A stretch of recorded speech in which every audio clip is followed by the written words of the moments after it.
Hello, my name is Brian Martin, and this is another episode of What Was Jesus Thinking? What Was Jesus Thinking is my video blog, spiritual video blog, where I analyze what was going on in Jesus' mind as he was teaching and as he was interacting with people in his time, in the New Testament time during his short tenure on earth. You know, he was only active in ministry for 3.5 years, but those 3.5 years have made an influence for thousands of years now. And, I've discovered there's a lot of things going on in people's minds, and people think about things differently. And it was just a fun experiment for me to kind of wonder what was Jesus' thinking process like and how did it work, and see how it might influence my own thinking. So that's what we do here. Now today, the gospel lesson for today is from Matthew chapter 18, verses 15 through 20. And it's a very, very wonderful passage about what to do about problems in the church. So let's talk about that. Are you ready? Here we go. If another member of the church sins against you, excuse me, sorry about that. But did you see the specificity of that particular statement? I hope you did. It's pretty amazing. It's if another member of the church sins against you. So that differentiates this from other kinds of relationships. But nevertheless, I think you're going to discover that the mechanisms that Jesus is talking about probably apply to every area, every realm of your relationships, and not just to church members. But I need to tell you that if you have been a member of a church for more than a few years, you have obviously seen some of the dynamics that maybe the general public doesn't see, and that there is quite a lot of conflict among people in the church, especially in leadership ranks. And you can see that publicly these days when there are national articles that are written about leaders of large churches who are running into problems with their board of directors for one reason or another, and how it's handled is very interesting. And here's the basic guideline that a lot of Christianity uses regarding those types of challenges. So, if another member of the church sins against you, go and point out the fault when the two of you are alone. Okay, so he wants you to go and talk to the individual one on one to see if you can resolve it. If the member listens to you and you have regained that one. So if you can come to some kind of an agreement or a compromise or some way of dealing with it one on one, then that's positive and that's loving. But if you are not listened to, take one or two others along with you, so that every word may be confirmed by the evidence of two or three witnesses. All right, so this scales it up significantly because no longer is it just one on one trying to sort out a problem, but it's one on two or three or four, and that creates a totally different dynamic, doesn't it? So that, in my mind, one of the things that would do is that would make somebody feel really defensive. And that's a really difficult emotion to cope with and to deal with. Very, very challenging. Even if the main ethic is love. Still, if a person feels threatened or does not feel safe, then sometimes that even is going to block the influence of love because self-preservation is utmost importance in people's lives. And put that against some of the dynamics that happen in some of these conflicts, then it's going to be a really difficult situation. So if the member refuses to listen to them, tell it to the church. And if the offender refuses to listen to even the church, let such a one be to you as a Gentile and a tax collector. Now, there's a lot of people who have said, let the one be like a Gentile or a tax collector, Now, that might be a trick, some interpreters say, because the way that we're supposed to respond to Gentiles and to tax collectors is that we're supposed to love them and reach out to them and to draw them in and for them to experience our love and our grace. Now, I'm not sure that that's the kind of a context that this is written in. It may be that, as many people understand, that if they're like a Gentile or a tax collector, then they're banned or they're put away from the church. How doesn't that, you know, that that for my thinking, that's harsh. You know, that's really harsh. Um, Truly, I tell you that whatever you bind on earth will be bound in heaven, and whatever you loose on earth will be loosed in heaven. And so there's tremendous amount of authority and power that's given to the church and to the person who's leveling the complaint. Uh, a tremendous power given to them. And so that's very, very, truly, I tell you, if anyone agrees on earth about anything you ask, it'll be done for you by my Father in heaven. For where two or three are gathered in my name, I am there among them. And so this even gives more credence to the church gathering together to try to make a correction, because it's not just as if it was human beings who are trying to resolve the issue, but whatever the issue may be, but it's as if God, as if Jesus himself was the authority in dealing with this problem, and it was that authoritative in removing such a one from the context of the church. That's really, really powerful, isn't it? And so that's been the basis of conflict resolution in the church for 2,000 years. And as you can imagine, some of the things that happen in the church today are just not like it was 2,000 years ago. There's just so much difference in the church today than there was when the church was young and it was uniform and there was basically a single core of leadership that people could look to. Here's some interesting statistics for you to take into consideration. There are over 45,000 different Christian groups and denominations in the world today. So what that does is it shows you there is no single unified leadership in Christianity today. It is so diverse, so stretched out with different beliefs, different traditions, different values, different rules, that it's literally impossible for you to understand when somebody says that they're a Christian, what that means. Because there are 45,000 different ways of viewing it. So that brings things into a different perspective, doesn't it? So what if you are from one particular tradition and somebody sins against you? How do you resolve it then? Because there's just no way to resolve it. So it makes me wonder if there's a better way to deal with these kinds of conflicts. So for a long time now, I was a relationship expert and watching people in my own family and my own marriage and all of my church experience for decades and decades now, a lot more than 3.5 years. It's been very interesting to see how problems have been dealt with or not been dealt with. We can even talk about the problems that are going on in another group of people.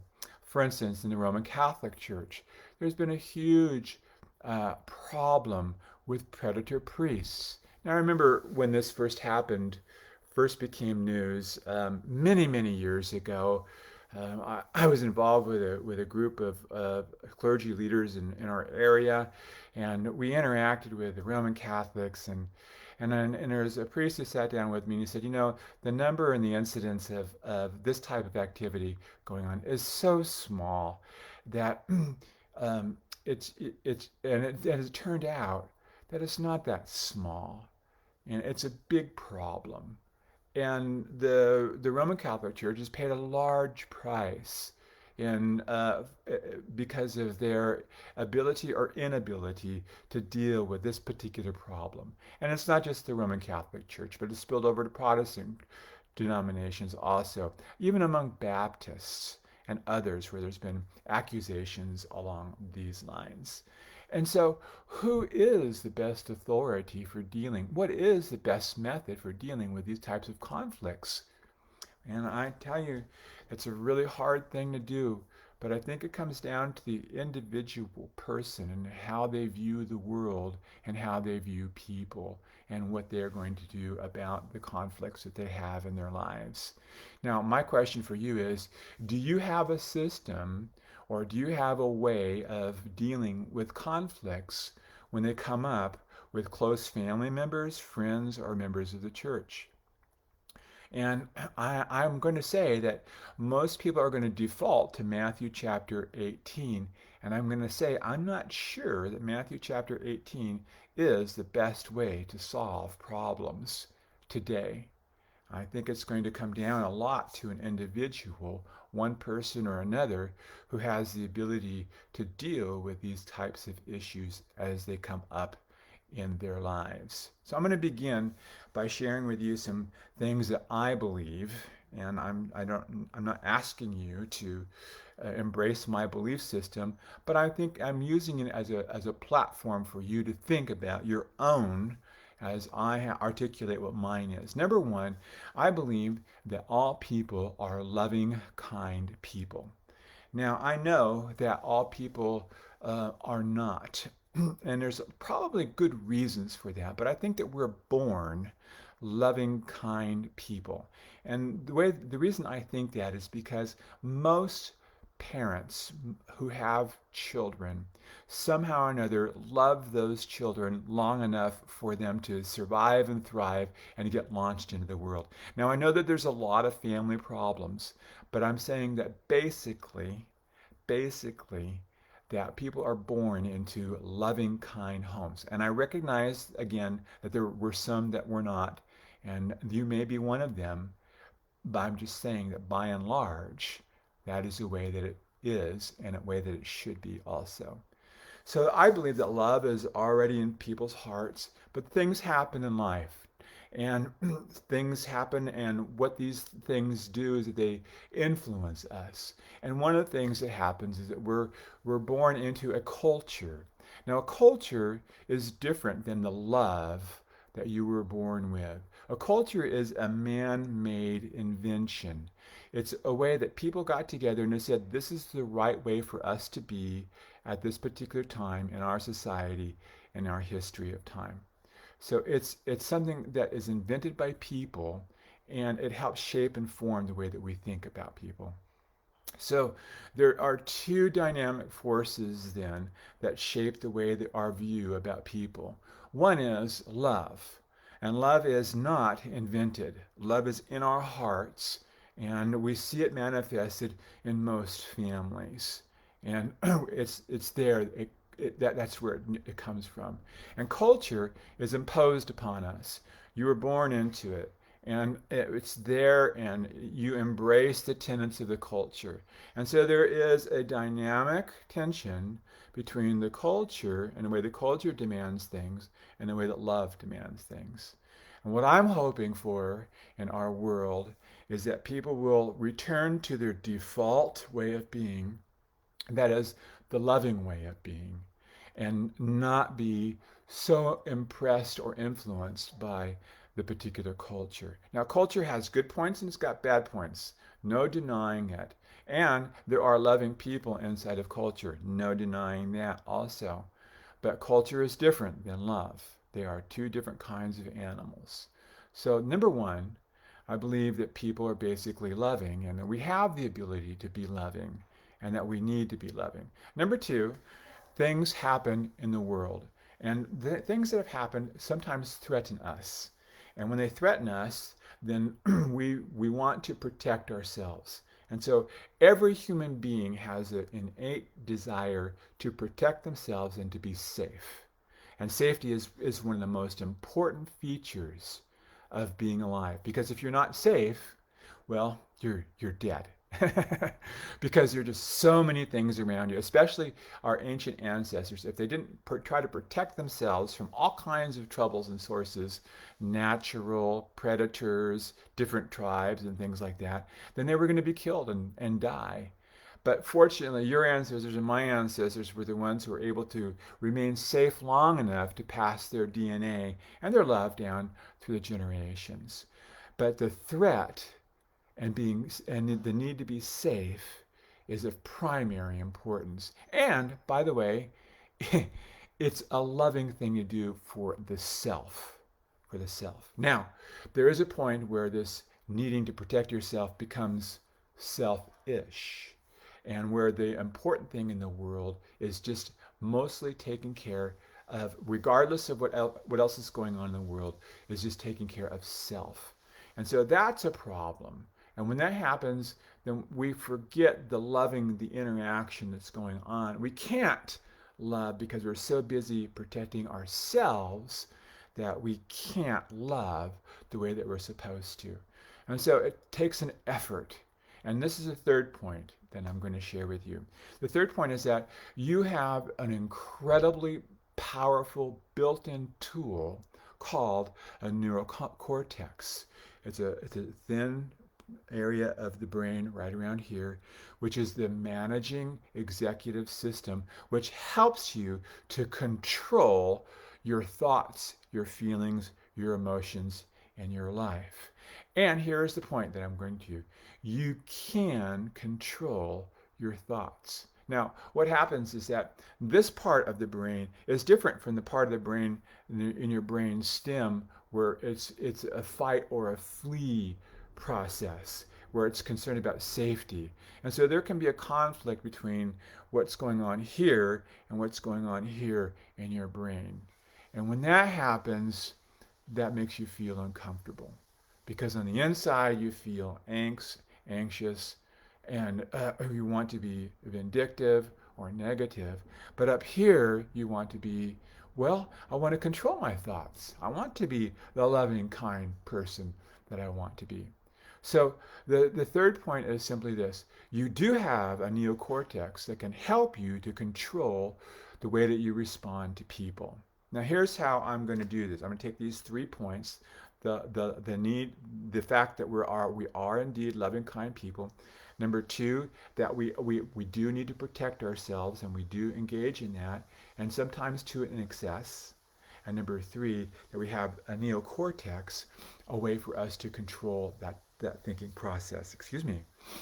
So here's what I'm going to do. When I feel somebody's negativity coming to me, you know, you feel that all the time from people around you because there's a lot of pressure in the world, right? So when I feel their negativity, I am going to say to myself, oh my gosh, something's going on. And I may or I may not know exactly what's going on in the other person, that they are generating this negativity, but there's something that's going on. Now here's what I know from my experience, is that most of the negativity that people have is short-lived. It's crises. And I've discovered that in families, a crisis will last for a short period of time, a day, 2 days, or 3 days. And then usually it will abate and it will go away and it will return to what I call the pre-morbid condition. That is before the injury, before the hurt, before whatever happened in this person's life. And the flow of love will get back almost naturally without anybody noticing or even remembering what happened. Now, that's a crisis. And then there's the chronic problem. The chronic problem is an ongoing problem, and it lasts for a long time. It lasts for days or weeks or months or even years. And this chronic negativity remains and abides in people for a long, long time. And why that happens, I don't know. It's almost as if the habit of being negative or the habit of being unloving is something that it stays there. And sometimes things happen in life where it changes. And one of the main things that happens that helps people to change their negativity or their unloving approach to the world and other people is maturity. And there's been all kinds of studies that show that as people mature, as they get older, some of these chronic issues, some of the negativity isn't as important anymore. And as it becomes not important anymore, then they return to a more loving position. And that's what I've noticed also. So here's what I'm going to do when somebody sins against me. Number one, I'm going to acknowledge that that person is a loving, kind person in their heart, in spite of the way that they are projecting themselves at this particular time. Number two, I'm going to recognize that something has happened in that person's life that I may or they may not know about. And I am going to wait, and I'm going to continue to be a loving, kind person in their presence, because I'm going to be a loving, kind person 24 hours a day, all the time, because that's what I am controlling my life to be. I'm taking control of my life so that I am a loving, kind person, and that we can all do that. And then number three, I'm going to acknowledge that that person also has a neocortex, which with the proper time or intervention or life experience will help them to think differently about their particular situation. In the meantime, I am going to continue to hold them in love. And yes, I know that they're going to be struggling. And yes, I know they may be acting out. And yes, I know that it might be dramatic and ugly. But I may not know exactly why. And so I'm going to continue to hold them in my love. And that's how I'm going to respond to them. Now, if the sin, whatever it is, has affected me in some kind of in a negative way, then I have a device, and everybody has a device, and I've kind of alluded to it, called the wall of protection. And the wall of protection is a natural product that's inside of you that keeps you safe from people. So what I will do is that I will intentionally raise my wall of protection, and that's going to put a safe distance between me and the person for the time being, until I feel safe with that person again and I can lower my wall. Now, there's a difference between having a wall of protection that's up automatically that you're unaware of and having your wall up intentionally to keep you safe. If I know that I'm intentionally trying to keep myself safe, then I can keep that dynamic tension of love and safety balancing. And I recognize that sometimes I might go off into a negative tangent, but I want to control my thoughts, my feelings, and my emotions. And so when I do notice that I've slipped into negativity, then what I'm going to do is that I'm going to stop, and I'm going to return back to my loving way of thinking about people. So I'm more mature, okay? And I'm not saying that I'm more mature because of the way that I am in the world. I'm saying I'm more mature because I'm 66 years old. And that's not very old if you're 88 years old, but it's old enough to have more life experience than a person who's 20, 30, 40, or even 50 years old. And I can look back and I can see what's going on, and I can have hope for those people, because I know that once they get to a particular stage in life, they're going to view things a little bit differently. I have an advantage. So if you happen to be 20 or 30 or 40 or even 50, and you're experiencing the tension between love and safety in your life, and if you have the type of problems where the sin is so significant, where you feel like you need to embrace other people to help you to solve the problems, then simply make sure that the people that you're dealing with are loving, kind people. And that the mindset is not negative. By the way, do you know what the opposite of a negative mindset is? A pause for you to think about that. No, it's not a positive mindset. I'm not a big fan of positivity. I believe the opposite of negative when it comes to relationships is loving. And so I'm going to stop the negative by being loving. Not positive, but by being loving. Now, I have given you a lot of information in a short amount of time, and you may have a lot of questions, and you may think that you see some flaws in the way that I'm thinking. I invite you to leave your comment, and I'd be happy to respond. But I'm going to tell you this. My perspective is this. Love is the most important and the most powerful thing in the entire known universe. That's an extravagant statement. It's more powerful than a nuclear bomb. It's more powerful than governments. It's more powerful than cultural points of view. Love is the most powerful thing in the world. I know that, and in my heart and my life, that is true. And I know that more can be accomplished with love than negativity. As a matter of fact, if you find yourself today engaged where you're thinking all these negative thoughts, it's a waste of your time. Because while you're busy being negative, you're not being loving. It's taking away from the precious time that you have on the earth to be loving and to make an influence in people's lives. So, I hope that you will join me in the pledge of always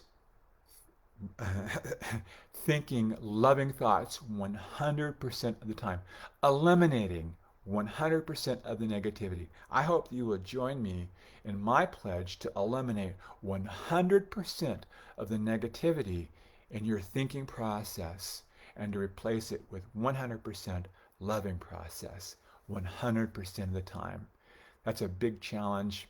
I've never seen anybody do it successfully, but to those who try it, their lives are a lot more loving. Okay, so there's my take on Matthew chapter 18, and take it or leave it for what it is. My name is Brian Martin, and it's my pleasure to bring to you these reflections on what was Jesus thinking every Sunday at this particular time. And I'm going to put a link there to all of my videos because I have other videos that you might want to see besides the What Was Jesus Thinking series. God bless you. I love you. And I'm looking forward to seeing you next time. Well, actually, I guess you're seeing me. I'd love to hear from you.